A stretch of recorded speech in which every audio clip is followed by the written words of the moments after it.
wabarakatuh. Di sini saya Mahfuzah Rahma Kesuma dengan NIM 0701231017 akan menjelaskan tentang cara kerja CPU atau yang disebut dengan Central Processing Unit. Nah, sebelum memasuki apa itu CPU dan kelebihan kekurangan CPU, saya akan menjelaskan tentang latar belakang arsitektur organisasi komputer. Arsitektur organisasi komputer berawal dari gagasan yang dikembangkan oleh John von Neumann pada tahun 1945. Ia memperkenalkan konsep dasar komputer modern yang dikenal sebagai arsitektur von Neumann yang menjadi fondasi utama bagi perkembangan komputer hingga saat ini. Dalam konsep ini, program dan data disimpan dalam memori yang sama dan komputer terdiri dari 3 bagian utama, yaitu unit processing pusat atau yang disebut dengan CPU, memori utama, serta unit input dan output. Konsep ini mulai diterapkan oleh komputer generasi pertama seperti EDVAC dan ENIAC. Meskipun ENIAC sendiri belum sepenuhnya menggunakan arsitektur von Neumann.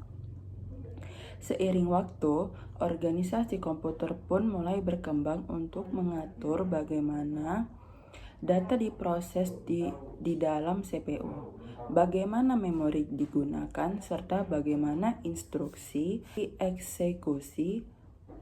Pada tahun 1960-an muncul komputer mainframe seperti IBM System atau yang disebut dengan 360 yang memperluas konsep arsitektur ini.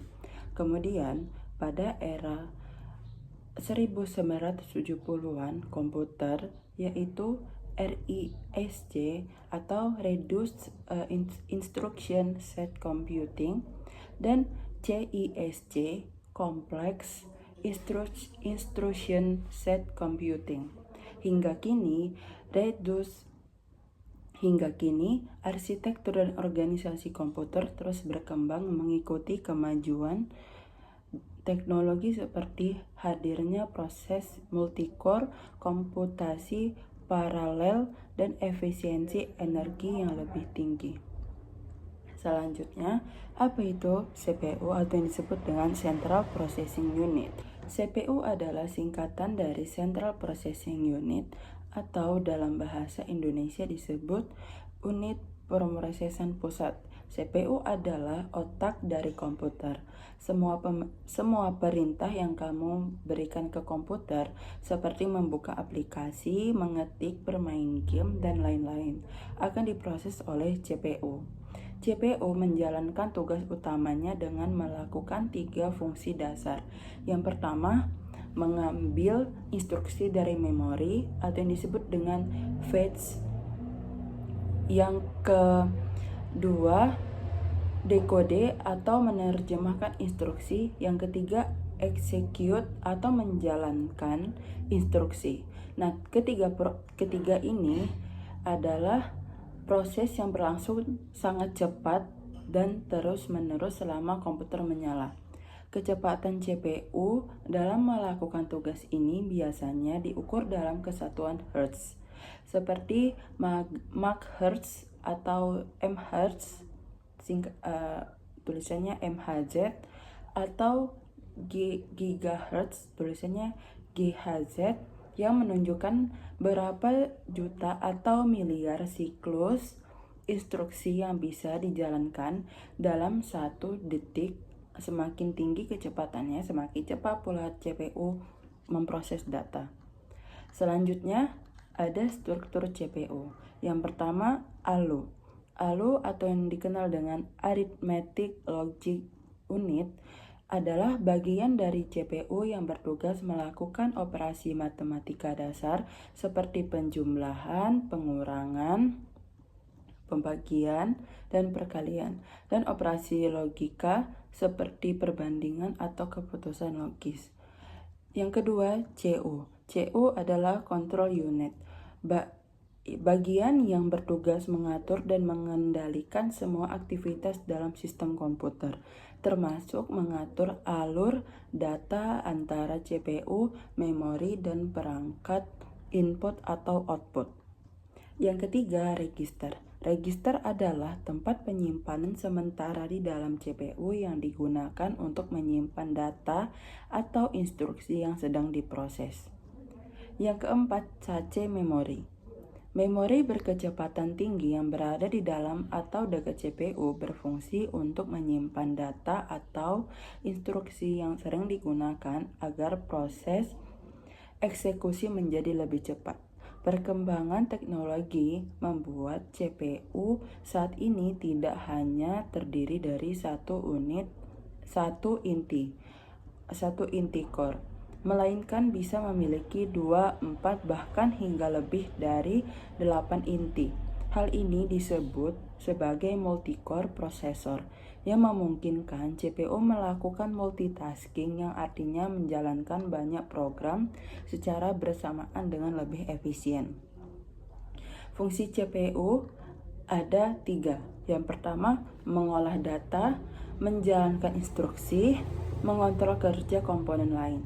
Nah, mengolah data itu berarti CPU memproses data yang masuk. Misalnya, saat user mengetik, CPU mengubah huruf-huruf itu menjadi bentuk digital yang dipahami komputer. Yang kedua, menjalankan instruksi. Semua program dan aplikasi berisi instruksi. CPU akan membaca dan mengeksekusi instruksi itu satu persatu. Yang ketiga, mengontrol kerja komponen lain.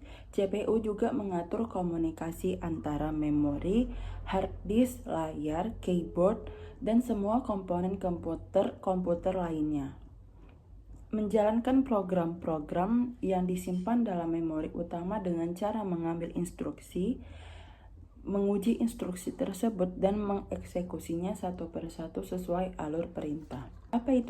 Bagaimana cara kerja CPU? Cara kerja CPU adalah fetch, mengambil instruksi, yang berarti CPU mengambil instruksi dari memori RAM. Nah, kemudian instruksi ini bisa berupa perintah untuk membuka aplikasi, menghitung data, atau menampilkan gambar. Proses ini adalah langkah awal agar CPU tahu apa yang harus dilakukan. Nah, yang kedua, dekode atau yang disebut dengan menerjemahkan instruksi. Setelah instruksi diambil, CPU akan menerjemahkannya dari bentuk kode biner, yaitu dari mulai angka 0 dan 1, menjadi perintah yang bisa dimengerti oleh komponen internal CPU. Proses ini dilakukan oleh control unit atau yang disebut dengan CO. Yang ketiga, execute. Execute adalah menjalankan instruksi. Instruksi yang sudah diterjemahkan kemudian dijalankan. Jika perintahnya adalah perhitungan matematika, maka bagian yang bekerja adalah ALU atau yang disebut dengan Arithmetic Logic Unit. Jika perintahnya memerlukan tampilan, CPU akan memerintahkan GPU untuk menampilkan hasilnya di layar. Yang keempat, akses data tambahan. Kadang instruksi memerlukan data tambahan dari hard disk atau SSD. CPU akan meminta data tersebut lalu menyimpannya di RAM agar proses bisa lebih cepat. CPU juga bisa bekerja sama dengan GPU atau perangkat lain selama tahap ini. Nah, yang kelima, tampilan hasil ke layar. Setelah semua proses selesai, hasilnya ditampilkan ke layar. Contohnya, saat user membuka WhatsApp ataupun Instagram ataupun mengerjakan tugas di Microsoft Word, itu akan ditampilkan di layar monitor kita. Setelah itu, layar monitor akan menampilkan seperti WhatsApp atau tugas-tugas yang sedang kita kerjakan di Microsoft Word. Nah, yang terakhir, responsif terhadap pengguna. CPU tidak berhenti setelah satu instruksi selesai. Ia terus memantau dan memproses setiap perintah baru dari pengguna seperti mengetik, klik mouse, atau menerima pesan masuk. Ini membuat komputer terasa cepat dan responsif. Yang kemudian, siklus instruksi CPU. Siklus instruksi CPU ada terbagi 7. Yang pertama, siklus instruksi. Yang kedua, instruction phase atau yang disebut dengan IF. Yang ketiga, instruction operation decoding atau singkatannya IOD. Yang keempat, operand address calculation atau OAC. Yang kelima, operand fetch atau OF. Yang keenam, data operation DO. Yang ketujuh, operand store. Nah, siklus instruksi atau instruction address calculation atau IAC yaitu mengkalkulasi atau menentukan alamat instruksi berikutnya yang akan dieksekusi. Yang kedua, instruction fetch, yaitu membaca atau mengambil instruksi dari lokasi memorinya ke CPU. Yang ketiga, instruction operation decoding, yaitu menganalisa instruksi untuk menentukan jenis operasi yang akan dibentuk dan operan yang akan digunakan. Operan address calculation, yaitu menentukan alamat operan. Hal ini dilakukan apabila melibatkan referensi operan pada memori. Yang kelima, operan fetch adalah mengambil operan dari memori atau dari modul I/O atau dari modul IOE. Yang keenam, data operan, yaitu membentuk operasi yang diperintahkan dalam instruksi. Yang ketujuh adalah operand store, yaitu menyimpan hasil eksekusi ke dalam memori. Nah, selanjutnya ada kelebihan dan kekurangan. Saya akan menjelaskan kelebihan CPU. Kelebihan CPU yaitu mampu memproses data dan menjalankan perintah dengan sangat cepat. Yang kedua, CPU mengatur dan mengendalikan semua aktivitas dalam komputer sehingga sistem bisa bekerja secara terkoordinasi. Yang ketiga, sebagian besar program komputer dirancang untuk bisa berjalan di berbagai jenis CPU. Yang keempat, CPU sangat bagus untuk menyelesaikan tugas secara berurutan satu persatu seperti membuka dokumen, mengetik, atau menjalankan aplikasi. Yang kelima, CPU jarang mengalami kegagalan jika digunakan sesuai dengan kapasitas dan bisa bertahan lama. Nah, kekurangan CPU. Apa itu kekurangan CPU? Yang pertama, CPU bukan pilihan terbaik untuk pekerjaan berat seperti rendering video, AI, atau simulasi 3D. Pekerjaan ini lebih cocok untuk GPU atau prosesor khusus lainnya.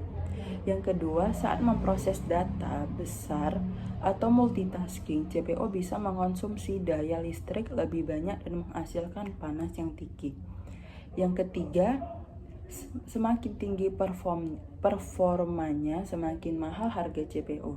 Yang keempat, CPU memiliki jumlah inti core yang lebih sedikit dibandingkan GPU. Yang kelima, CPU tidak bisa bekerja sendirian. Ia membutuhkan RAM penyimpanan dalam perangkat lainnya agar bisa digunakan secara maksimal. Nah, Kesimpulannya itu, CPU atau Central Processing Unit merupakan komponen paling penting dalam sistem komputer yang berfungsi sebagai pusat pengendali dan pengolah data. CPU menjalankan berbagai instruksi dari perangkat lunak melalui 3 tahap utama, yaitu fetch atau mengambil, decode atau menerjemahkan, dan execute atau menjalankan. Kinerjanya sangat cepat dan berperan besar dalam memastikan komputer dapat bekerja secara efisien dan responsif. Sekian penjelasan dari saya. Bye. Assalamualaikum warahmatullahi wabarakatuh.